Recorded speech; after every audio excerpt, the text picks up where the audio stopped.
Hey everybody, my name's Kyle and this is Great 28 Live on Track by Track. Every day this month I'm picking one of my 28 favorite live albums and posting a short video highlighting what I think makes it great. In my opinion, Annie Lennox has one of the greatest voices in contemporary rock music. It's easy to overlook her talent if you're just listening to her biggest hits with the Eurythmics. Not that there was anything wrong with her vocals on those albums, she's always been great, but I think it was when she stepped out on her own as a solo artist that her voice truly got a chance to shine. There's so much positively gorgeous material on her first two albums, Diva and Medusa, that they could be a masterclass in vocal performance. But lest anyone have any doubt about what she's capable of, you really should hear her live.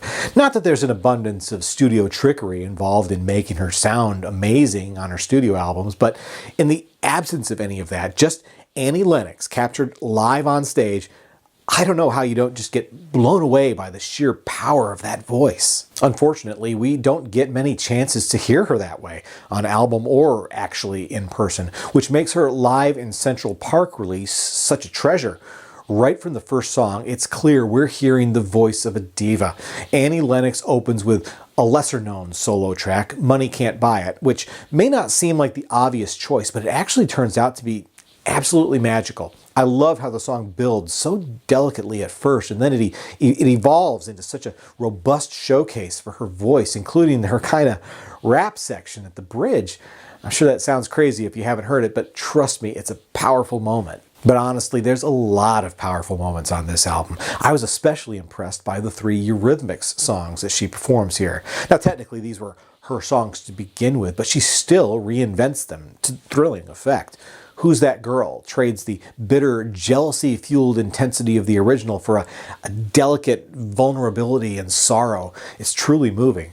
And then on You Have Placed a Chill in My Heart, Lennox seems to come to terms with the relationship breakdown, and before the song ends, she clearly has found her power again. Finally, late in the set list, we get a reworked version of the Eurythmics classic, Here Comes the Rain Again, a performance that feels so intimate that it's hard to believe it could have been delivered before tens of thousands of fans in Central Park. This show was recorded in 1995, following the release of her second album, the all-covers collection Medusa.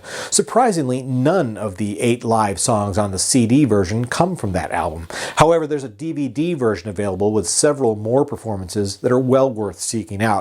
Lennox's Vain duo of Bob Marley's Waiting in Vain and The Clash's Train in Vain don't depart from her Medusa versions really, and that's fine because both her live and studio versions are great examples of one artist covering another and making the material their own. And while most fans wouldn't recognize her hit No More I Love Yous as a cover, it's absolutely gorgeous and, dare I say, a big improvement over the original. Now, I have to apologize on some of the selections that I've included in this series this year. Some of these albums are out of print and may be hard to track down. This may be another one of those. I'm not sure if it was ever released on its own, but I got it as part of a import 2-disc edition of Medusa, with the studio album on disc 1 and the live album on disc 2. If you don't have either album, you should definitely track down the double disc set. It's well worth a purchase.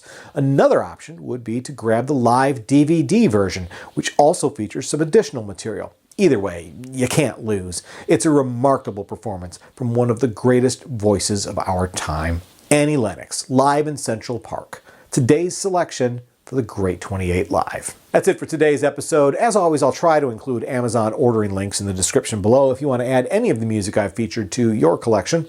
And before you go, please take a second to click subscribe so that you don't miss the next episode of Great 28 Live, as well as many more videos to come. Once again, my name's Kyle, and this has been Track by Track. Thanks for watching, and I'll see you next time.